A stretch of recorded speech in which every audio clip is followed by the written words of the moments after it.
পাক করতে আসি, যেমনি গোয়ালে পানি পড়ে এরকম আমার পানি পড়ে। বাল বাচ্চারে খাওয়াইমু খাইমু। আমরা রাজপথে দাঁড়াবো আন্দোলনের জন্য।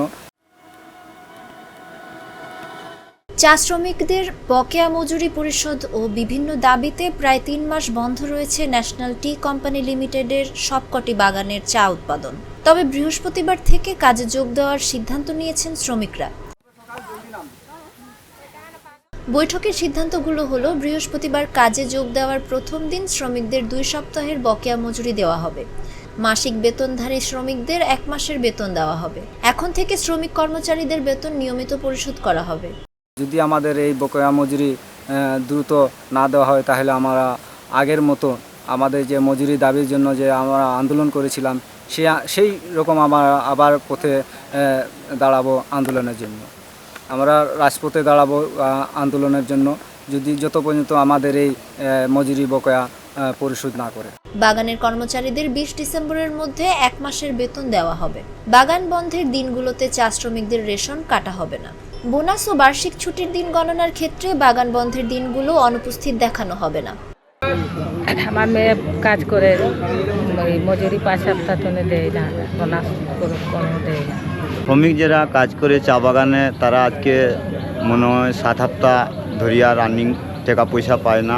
অবশিষ্ট বকেয়া মজুরি 2025 সালের মার্চের মধ্যে পরিশোধ করা হবে।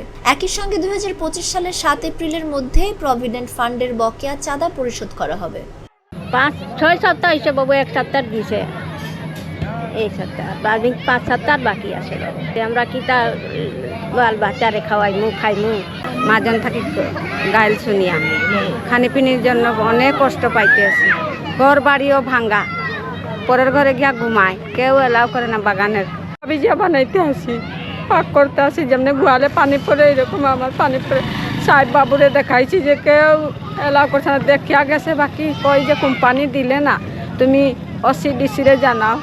এসব সিদ্ধান্তের পরিপ্রেক্ষিতে ন্যাশনাল টি বাগানের শ্রমিকরা বৃহস্পতিবার কাজে যোগ দেওয়ার প্রতিশ্রুতি দেন। মজুরি না পেয়ে টানা 12 সপ্তাহ ধরে ন্যাশনাল টি কোম্পানির 18টি বাগানের সব ধরনের কাজ বন্ধ করে দেন চা শ্রমিকরা। এতে সরকার নিয়ন্ত্রিত এই বাগানগুলো অচল হয়ে পড়ে। বৈঠকে উপস্থিত বাংলাদেশ চা শ্রমিক ইউনিয়নের সাবেক সাধারণ সম্পাদক রামভজন কৈরি এসব তথ্য নিশ্চিত করেছেন।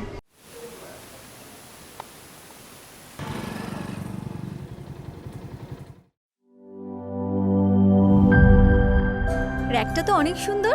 শুধু সুন্দরই না, মজবুতও। আরে ভাবি, আরএফএল র্যাক হচ্ছে একদম হাজবেন্ডের মতন। সুন্দর আর মজবুত না হলে কি এতদিন টেকে? ইতালিয়ান প্রযুক্তির ভার্জিন হোমো এবং কোপলিমারের ব্যালেন্স মিক্সিং এ তৈরি হয় আরএফএল র্যাক। আর UV stabilised colour master batch RFL র্যাককে রাখে দীর্ঘদিন উজ্জ্বল। আরএফএল র্যাক, গুছিয়ে রাখুন আপনার ঘর।